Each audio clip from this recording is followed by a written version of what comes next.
I just received a bunch of cool Lego knights, and in this video I'm going to create some unique looking minifigures, building a mock for them and showing you the final product in the end. But first things first, let's take a look at both orders. I originally placed only one order at LEGO Pick-a-Brick's online store, but they usually send the packages separately.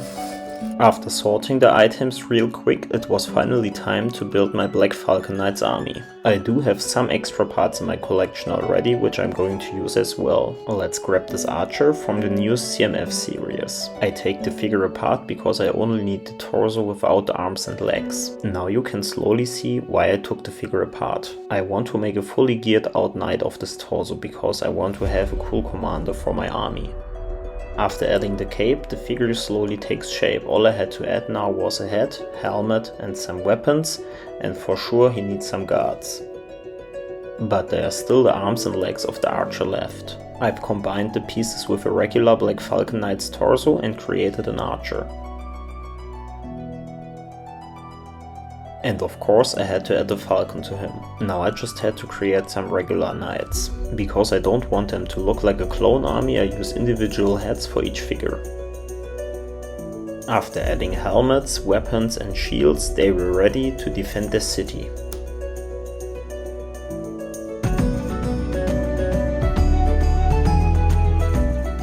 Let's continue with the Black Falcon Knight's enemies. I've made the leader by using a build a minifigure torso from the Pick-a-Brick online shop. All other knights made out of the regular Lion's Knight torsos, but I had to use different legs since the regular ones aren't available online. I've started with two knights armed with a crossbow.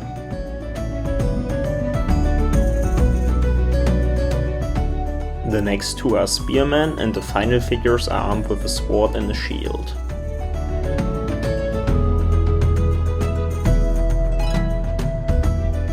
Here we go, all figures are finished and ready for a battle. The whole build is going to be 48 by 32 studs long.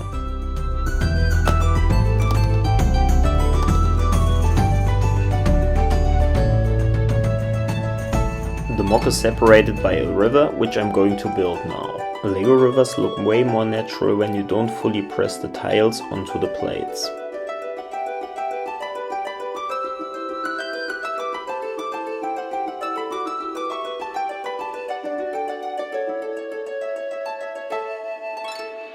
Now it's time to start with the fortress, which is supposed to protect the entrance of Black Falcon City.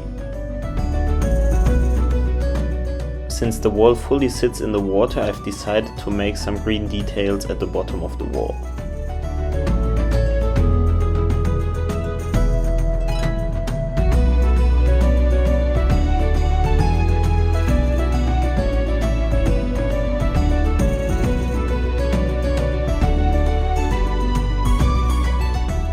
If you like what you see and don't want to miss any further videos, don't forget to like and subscribe.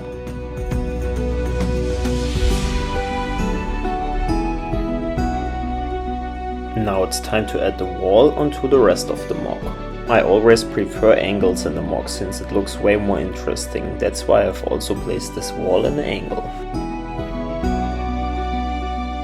And after some adjustments, it sits flush in the mock. To create smooth transitions between the green and grey part, I've decided to add some more green details.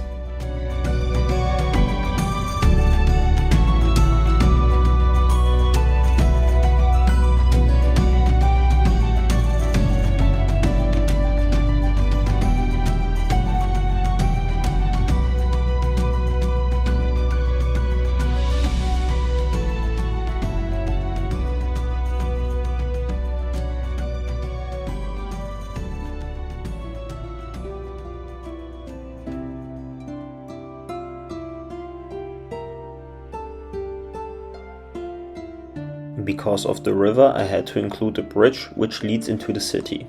It was time to finish the other coast of the river. To achieve a diversified look, I've decided to use leaf pieces for the other side of the coast.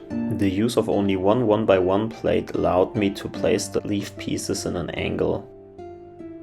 After quite some building time off camera, I was able to make some serious progress at the bridge. I've decided to use a mix of regular 1x1 tiles and these modified tiles for the handrail.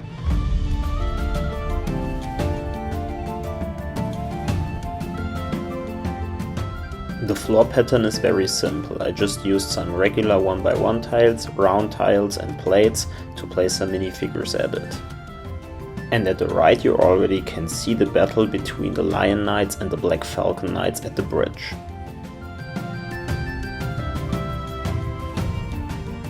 Now you can see where all of this is going. As you can see, I've started making the entry because this is the entry of the city.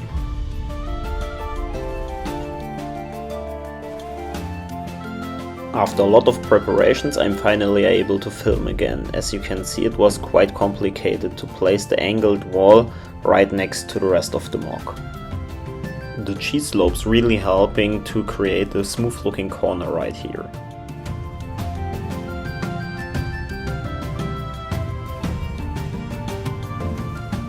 And after placing some more 1x2 bricks as well as leaf pieces, the wall slowly comes together.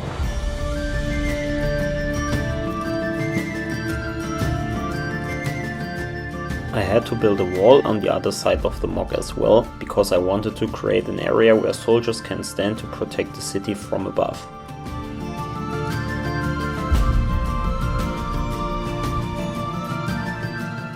And to finalize the wall, I've decided to use the same technique I've used for the handrail at the bridge.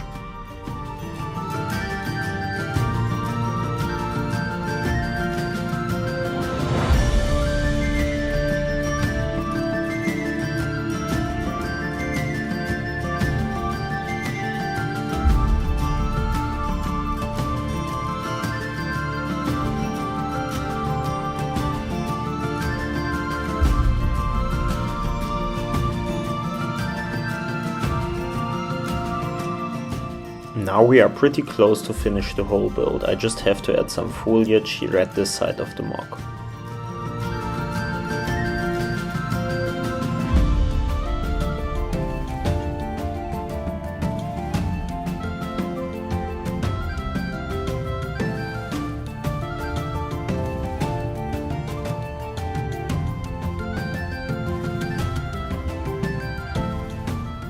Okay, the MOC is nearly done, so let's take a closer look at the finished product in the cinematic show I've just prepared for you guys.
And that's it for my first LEGO medieval build. Don't forget to tell me what you think about this MOC in the comments down below, and if you want to see more content like this. Also don't forget to like and subscribe, and thanks for watching. See you next time everybody.